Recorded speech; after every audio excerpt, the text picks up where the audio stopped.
Shall we begin? Hey, what's up? This is your girl, Taylor Wilde. Welcome back to Wilde On Season 5, the podcast where you get the insider's view of the weird, wild world of wrestling and witchcraft. On Wednesdays, today's guest is a pink dream. She's a professional wrestler and an entrepreneur. She started up her own beauty and cosmetics business while simultaneously making appearance on Impact, AEW, NWA, and really kickstarting her career for stardom in Japan. Her brand is created for the girls with grit, the dreamers who do, and the dreamers who live life loud. My little Libra sun and Aquarius moon. Texas born, living in a SoCal world. Ladies and gentlemen, my girl, Alex Gracia.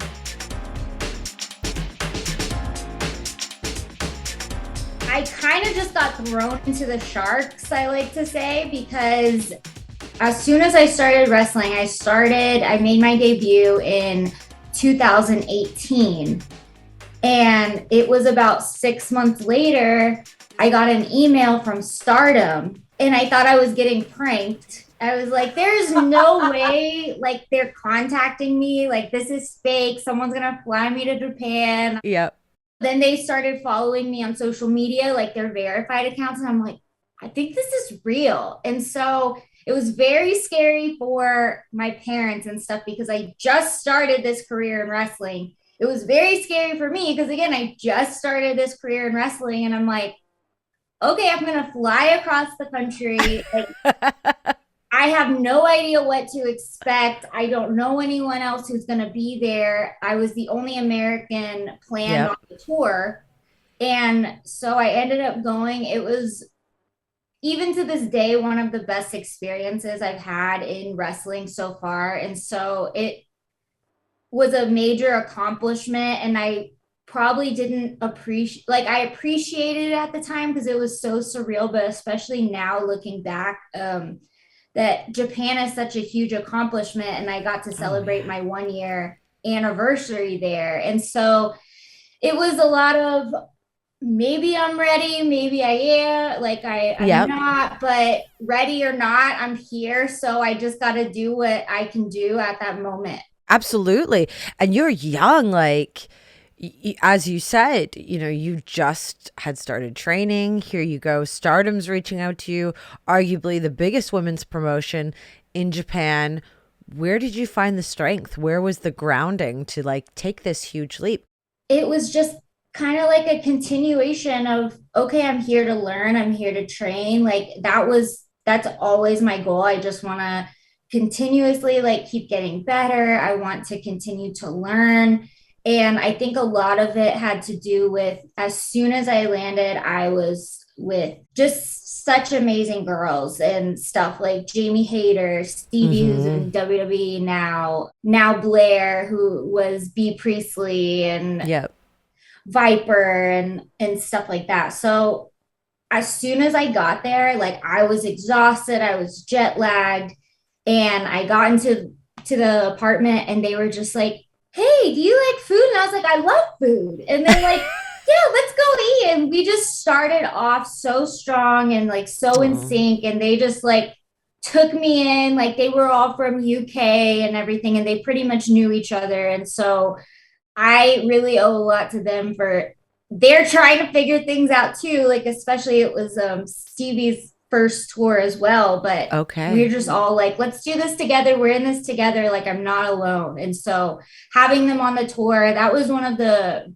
sad things about leaving there, was having to, like, leave the girls. And how long was your tour? It was about 2 months.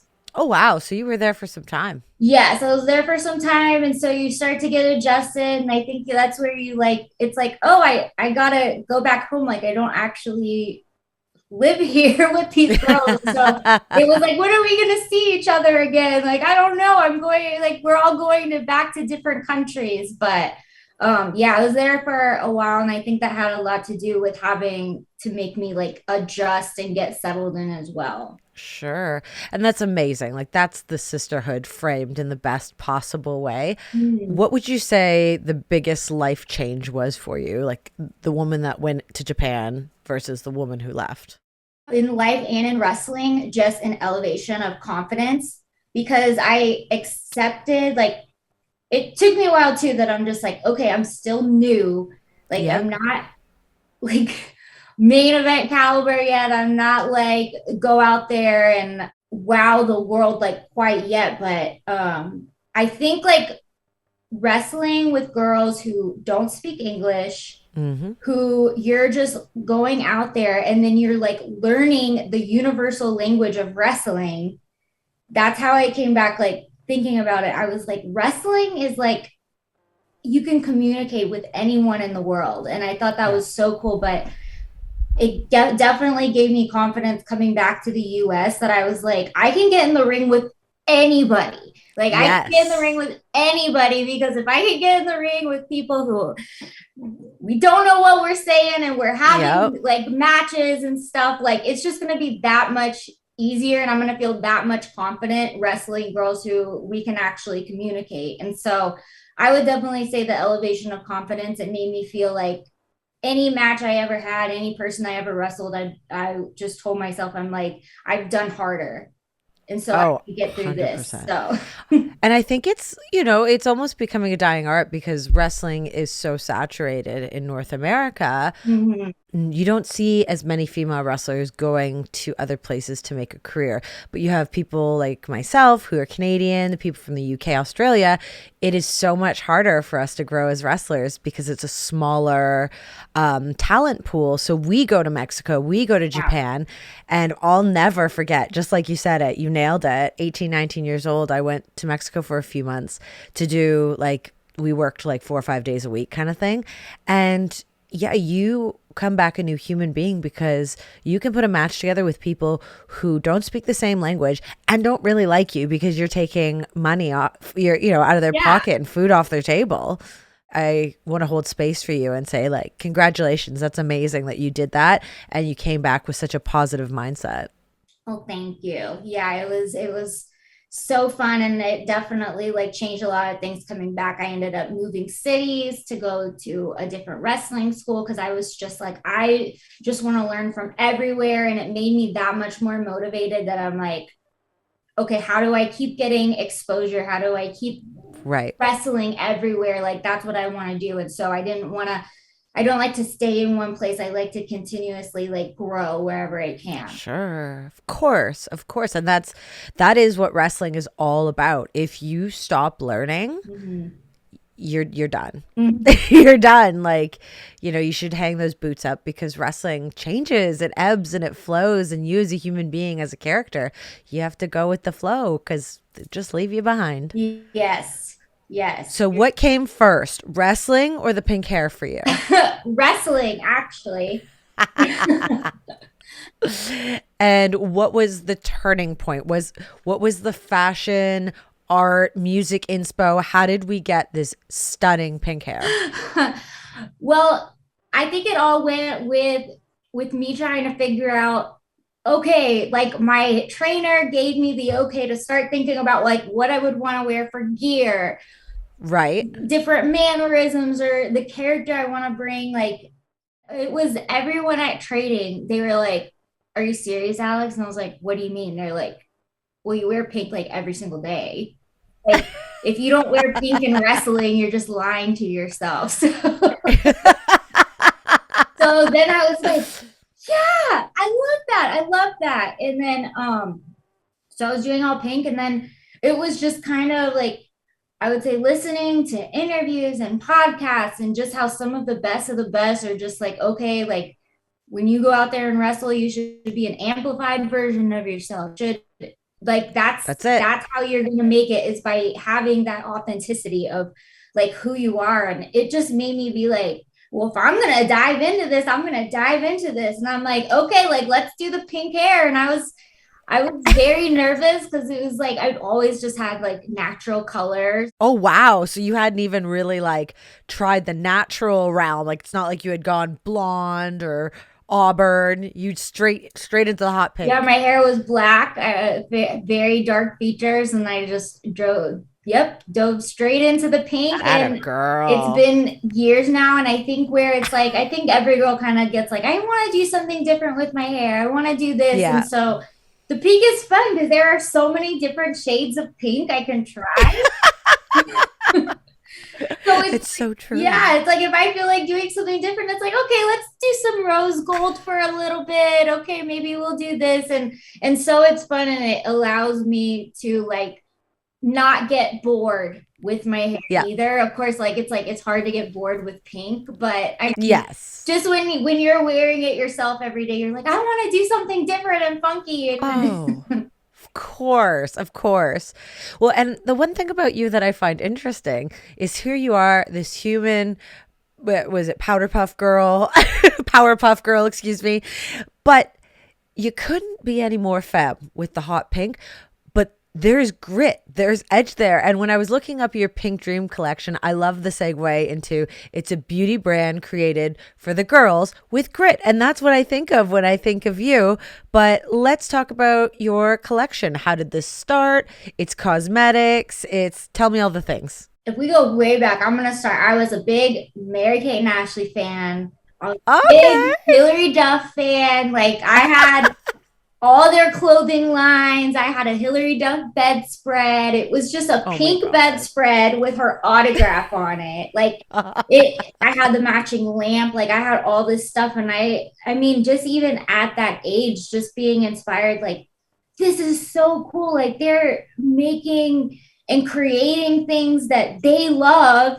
And I Yeah. love too. Like I had the Mary Kate and Ashley like curling iron and their blow dryer. And it was just like, oh my gosh, like this is goals. Like this is goals. Yeah. And I feel like it really touched into that like creative side of me that I was like, man, if I could do this one day, like myself, like I know like I made it. There's so many different things I want to accomplish in my life. But of Mhm. course, like I was like when I started wrestling, I was like, oh, well, this will be a great way to announce a brand because it's like I already have like the people in wrestling who may know who I am.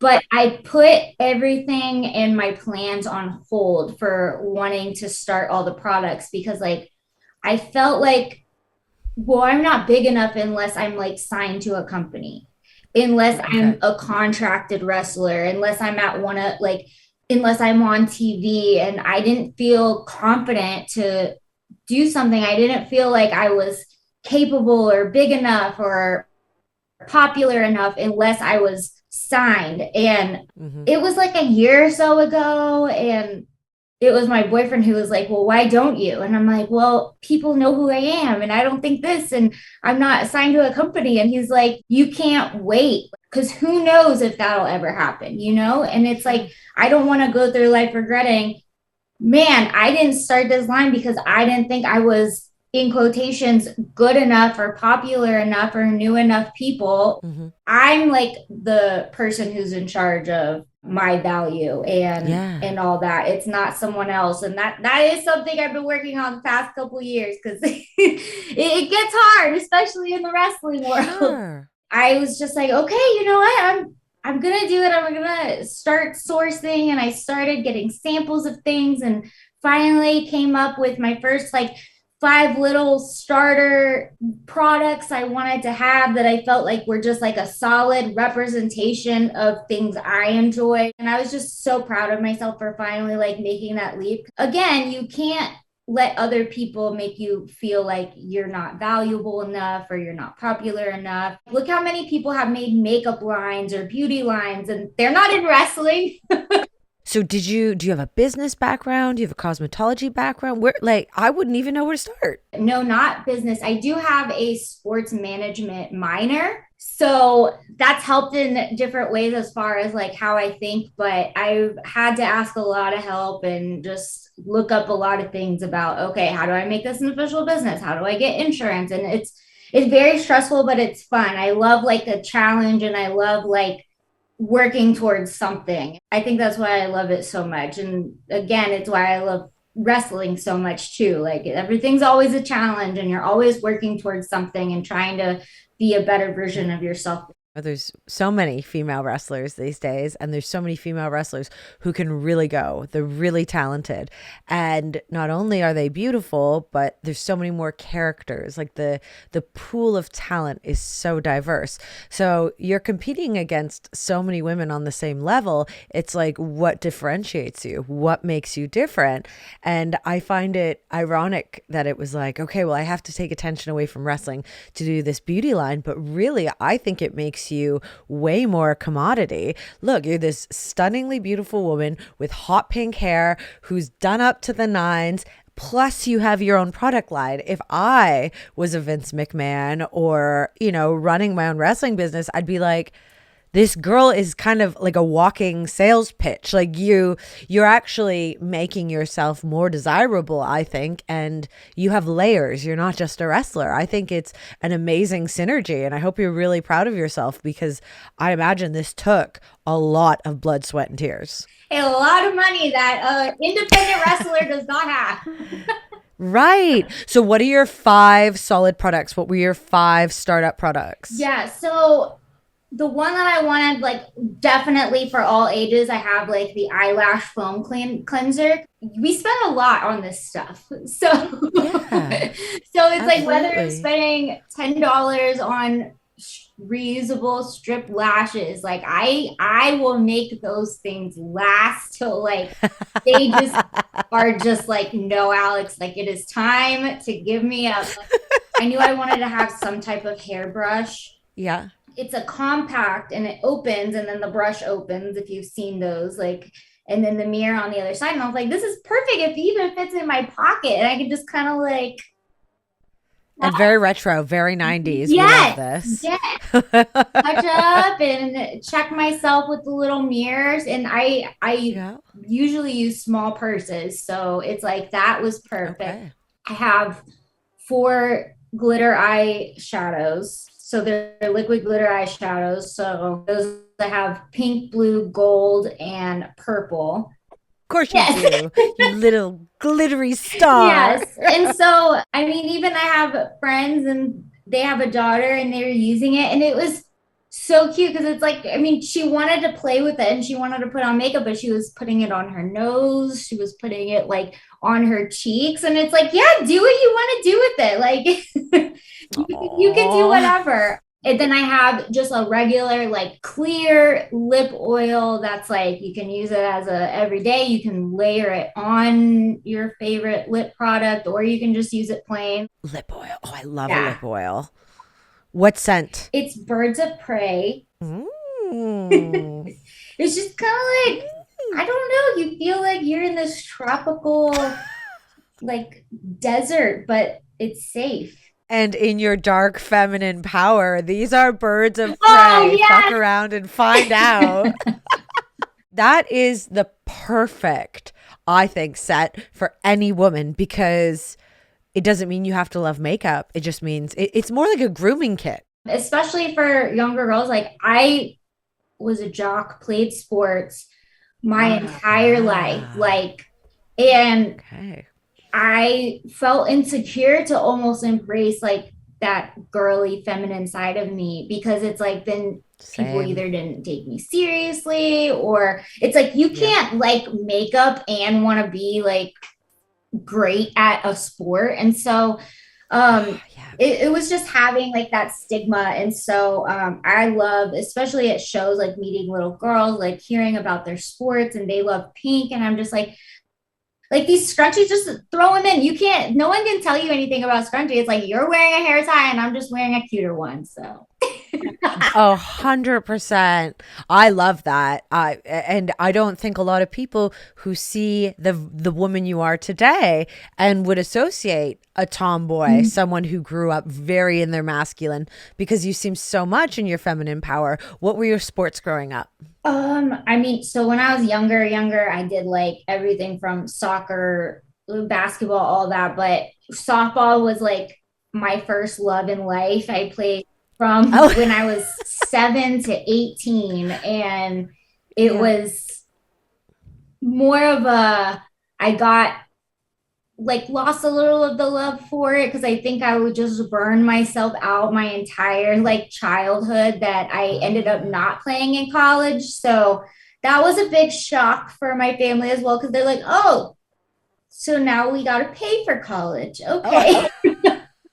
My childhood was softball. That's where I met like my best friends. That's where I honestly like felt like, especially as a kid, I felt fine wearing like my pink shirt to practice or whatever, doing that. But it's like as I started getting older and kids start getting more judgmental and you start to like listen to Mm-hmm. society. So when I would meet new teams, because like I played for a national team and everything, and it always gave me anxiety on like my first day to first week because Mm-hmm. I could just feel the eyes on me like, oh, she's not going to be good, or she doesn't take this as seriously as us, or whatever it is. And it's so ironic because I feel like I felt that even like my first day in wrestling, almost like it was like, okay, we got this new girl who wants to wrestle, like, and it's like, okay, y'all don't know anything about me, like burpee competition, Yep. I got y'all, like like they had no idea, and I could tell it was like I knew I was like trying to get winged out of the school, like, and they laugh about it now. They're like, yeah, we kind of were, like, because we just didn't think you were serious about it. And then they were like, but you proved us wrong. And I'm like, yeah, looking at a guy who has never played sports in his life and looking at me and thinking I'm the one who's going to quit. And Mm-hmm. so it's things like that that I'm just like, you know what, like it, why am I going to try to please other people? Like I know what I'm capable of. I know my strengths. I know You're a little bit of a lethal weapon because it's like you don't know what's coming. Okay, you want to judge me for my pink?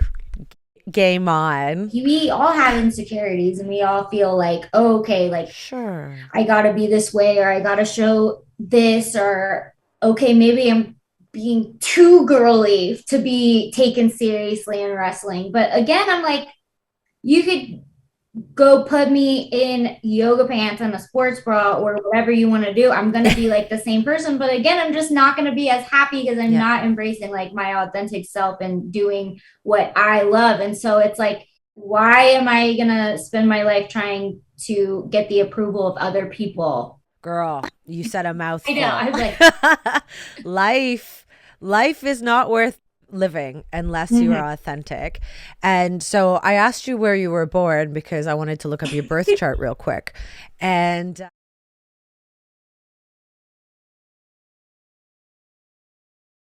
Yes, I everyone's raised to believe that their zodiac sign is based on the day they're born, which it is. That's your sun sign, Libra. That's what you've been told your whole life.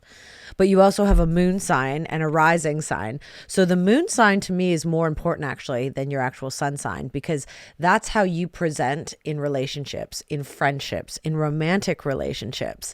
And I'm an Aquarius, sun, Leo moon, Leo rising. But I feel in you really bonded because I can see that there is a rebellion and there's like, I do, like, I am an individual. Like, I fucking go to the beat of my own drummer. And if you don't like it, too fucking bad because I'm here for a good time, not a yeah. long time. But it's interesting because for you, Libras are like super emotional and they're charming and they're usually very beautiful and they're well balanced and they like order.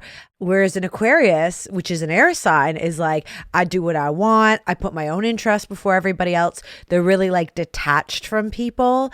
And if you try to hold an Aquarius down, that's how you lose them. Like an Aquarius will be like, love me, love me, love me. Oh, you love me? Yeah. Bye, gross.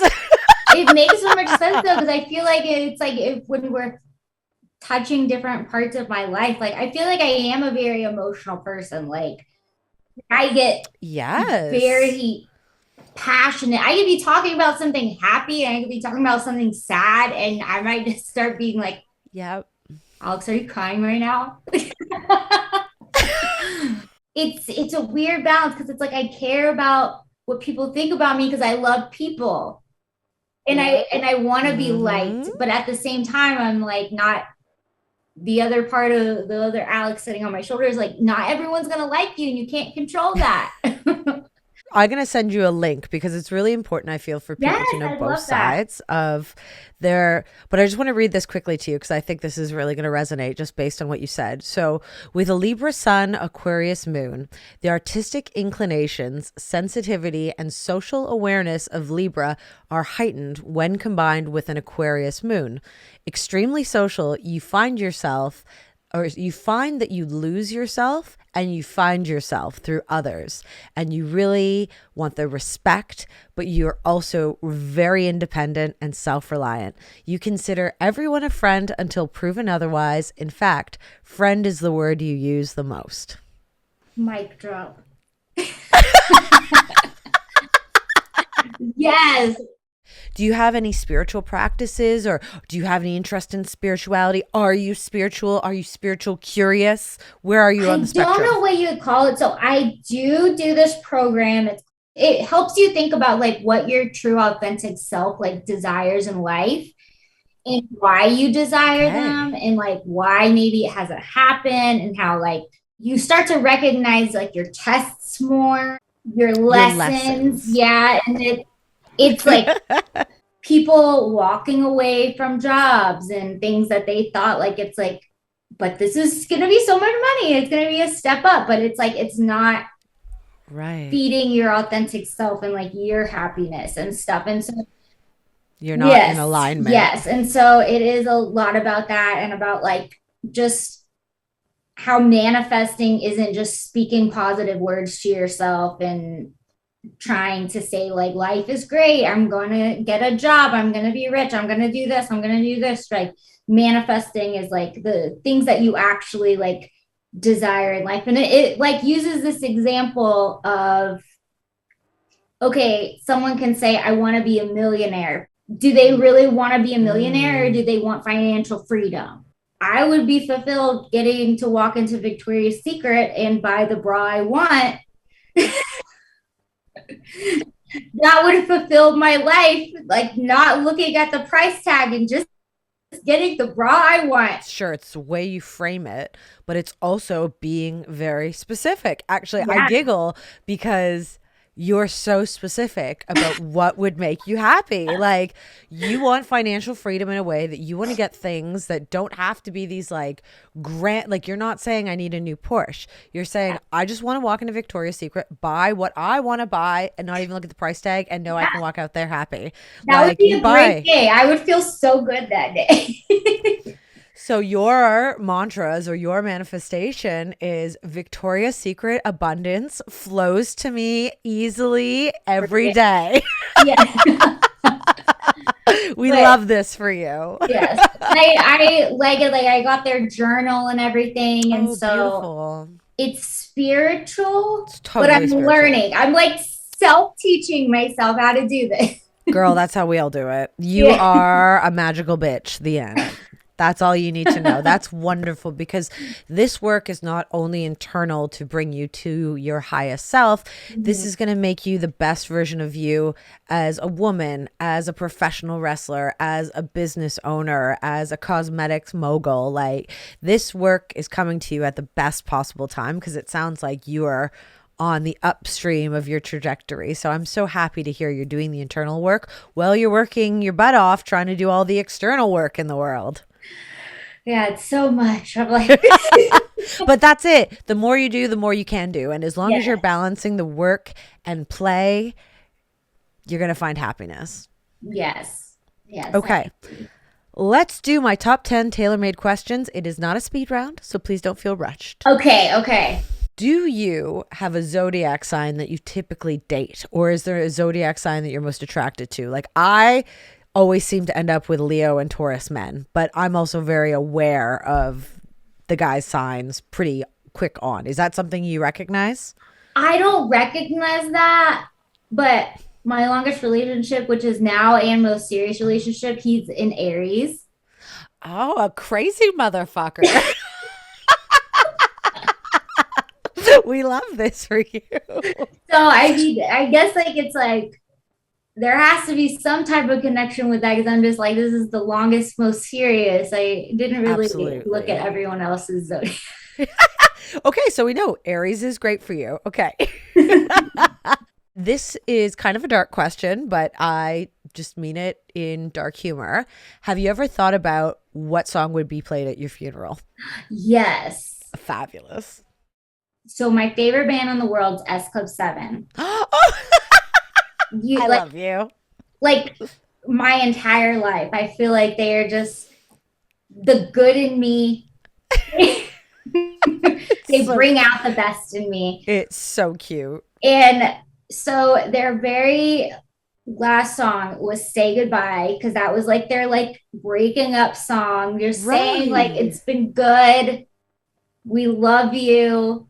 Like we're going. And so like this is how pathetic this is. So like like when you're having like a girls moment, like you're eating the ice cream and Yep. watching romantic comedies or romantic movies crying. Like I'm just saying, visualize that. Yep. I do that by watching S Club 7 announcing that they're splitting up.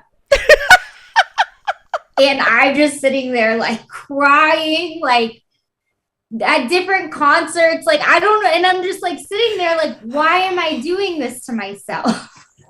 That is very funny and very dark, and I like you so much more. That's how I want to go out. Okay. What is your secret supernatural power? Um, the only thing I don't think I can like feel dead people, Yeah. but but I think like I can like sense danger pretty easily. Perfect. Like even when I was in Mexico and we'd be walking around, I'd be like, guys, we need to go. Like I just would have this like feeling like I'm like, we're not supposed to be here right now. Do you believe in ghosts? And if so, do you have a ghost story? Yes, I believe in ghosts. Yes, I do have a ghost story, actually. Okay. I used to have this doll. She was like when dolls started to really talk and look lifelike Okay. and stuff. And so I was at my grandparents all the time when I was younger. And so we kept her on this shelf sitting, and like not too soon before that, my grandpa's brother had passed. And every day, like my grandparents, who I know aren't like trying to make it seem like there was some supernatural thing happening. Like my grandpa said he would like wake up and like my doll would be sitting on the computer chair. Mm-mm. Mm-mm. And they would start to sense these things. And then like it was like almost like my grandpa would laugh about it. And he's just like, what the heck is this? What is this? And my dad like one day was like, that's Uncle Lewis. Just having a little laugh from He was just the other side. just things like that. I'm like I Wow. definitely like feel like it's like you have those spirits of like people, but it was like no one felt scared. No. And it's interesting though that just based on the actions of something like moving a doll, everyone was like, that's my brother. Yeah. That's your uncle. No, it's a safe kind of fear almost. Yeah. Okay, let's change gears then. Yes. Wrestling. You haven't been a professional wrestler, especially as a female, if you haven't had an issue with incontinence, a nip slip, a lip slip. What have we had? Have we had any of the above? Yeah. So my first year in wrestling, I wrestled Taya. Oh, nice. And I changed the way my gear is constructed now because of this reason. So it was an actual, like they were bra clips in the back. Okay. And I was like on my stomach and she was like on top of me or something. And like, this is the nicest thing you can do while you're like trying to beat someone up. But so she like held me down and she's just like, your bra's undone. Like, and she's trying to like clip it back together, like hook them. Oh no. So I always like remember that because I'm just like she didn't know me. She didn't have to help me. But that's a Taya Valkyrie. Yes. She would, that's Yeah, and I didn't have to have exposure before I even like So you had a near fall. Yes, a near fall.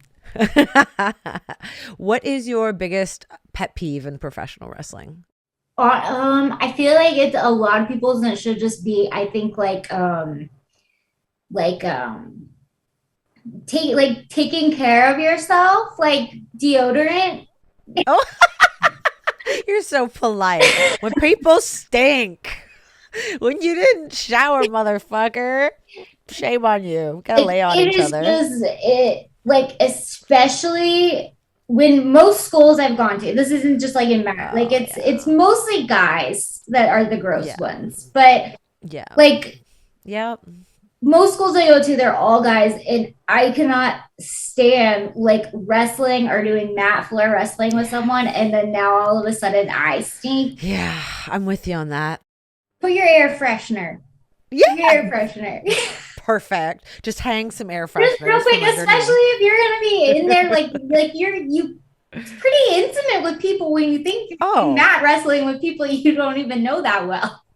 it is sex with clothes on like, without the outcome of release. like even it's if you it don't want to wear deodorant, just yeah. wear deodorant when you're rolling around with other people. Good pet peeve. Good pet peeve. So the next question is usually who is your favorite band or artist? We know this is S Oh, Club 7. from seven. Ride or die. Name a movie that's changed your life. Probably I would say Frozen.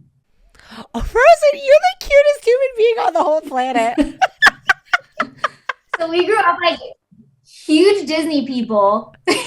Oh, Frozen changed your It life. did. Yeah, It that's was so just, cute. I feel like, so it's like as we started getting older, so like my little sister and I are 7 years apart. Oh, that's a big gap. Yeah, it's a big gap. And we've always known Disney because it's like I had my movies when I was younger, and then they were different movies like when she started like really getting Sure. into them. But it's like as we start growing and like becoming like adults, we don't live in the same city or this or that. Right. And I felt like we both loved Frozen so much that it kind of like brought us in that like we're like little girl sisters again. Oh. So then when like Frozen 2 came out, like she went to school at A&M like I did, but like I drove to College Station so we could like go see Frozen 2 in theaters. And Oh. and we wore like Frozen shirts, and like I just feel like it's like it brought us and had that connection again, that we were just like, okay, see, like we're sisters for life. Oh, that's so stinking cute. God. So Oh, God, you're so we're sweet. I easy love it. people. I think that's really nice, though, but you're authentic. That's what makes it so lovely. Like, it's just, this is you. And I think that's wonderful. Oh, and I'm excited to ask this next question because I feel like you're going to have a good answer. Who has been your most embarrassing crush? I always loved Prince Eric from Little Mermaid. We're a big Little Mermaid house. My Oh, son is really? 4. Yeah. Big into Little Mermaid. We just did Disney. We sing Les Boissons on the way to drop off. I know, I We're love big that. I into loved it. I would say as that's a a good little girl, like that was like, it's a good oh my crush. gosh, if I could date Eric. He was handsome. He was He handsome for a was, and he was cartoon. like, Very he clean like they cut. lived on well, they had the boat, so he didn't even try hard. Like he wore the jeans, like the little like jean pants with like the white button up that was like What unbuttoned. a what a man. What a Just man. not trying. Effortlessly I think handsome. it was just like the like big head of hair, like it was, The coif. yes. Yeah, we love this. Probably It's a really good answer. the Okay. most embarrassing. Where can our listeners find you? What's your social media, website, all the good things? Yeah, so it's Alex Gracia 3 on Instagram and Twitter. And then Mhm. I have at Pink Dream Collection and pinkdreamcollection.com if you want to check out any of my little self beauty products, but that's where I mostly am. So Fabulous. Okay, last one. Finish this lyric. S Club. Ain't no party like an S Club party. Show you how. Oh, see, you know. Oh, girl, Yeah. like I was living in that moment when you're like S Club. In grade 8, I want to say, we did some sort of recital in school where the girls did a dance number. Some guys did a dance. Like, I don't even know. It wasn't even a talent show. It was just like, okay, we're going to make you kids do embarrassing things so we can show your parents that we've done something artistic. And myself and a few girls, we did a number. We did a dance number to S Club. And I could probably still do the dance. I wish I went to your school because I tried to get people to do this with me and I could not. I wanted all 7 of us. Yeah, well, I'm a bit older than you. The guys and the girls that all were down to like learn a routine with me, just to sing like "Bring It All Back" or something. This is the beautiful thing about professional wrestling and TikTok. Me and you, we're gonna make this happen next time we see each other. We'll round up some wrestlers, because male wrestlers, they have, well, some of them have very little shame, and they would be happy to recreate S Club 7 songs. Oh, she's just so cute. I want to squeeze her. I hope you all enjoyed that episode with Wilde On's own little pink dream, the professional wrestling future beauty mogul, Alex Gracia. I knew I was going to fuck it up once, so I'm fucking it up on the ending. My poor editor and producer, ladies and gentlemen, she puts up with so much of my shit. It's unbelievable. I just want to say, I'm one of those people who go through life. I pronounce things wrong. I screw up metaphors and I screw up figures of speech all the time. And you know what? I don't care. However, I have to care because I have a social media platform. I have a podcast. I have a YouTube channel. And I have a contract with Impact Wrestling. I'm a knockout. So, I got to get my life together. But we just, we want to keep on with the wild non-realness that I screw things up. But respectfully, it's Alex Gracia, not Garcia. Chantel, get your life together. But I wouldn't have my life together if it wasn't for my badass punk rock girl band, the Wild On team, the editor and producer I was just speaking about, my girl, my sister, editor and producer Rochelle Douris, and the glue that keeps us all together, our marketing specialist, Madison Galshani. Thank you. I love you both. And until next week, keep calm and wild on. Blessed be.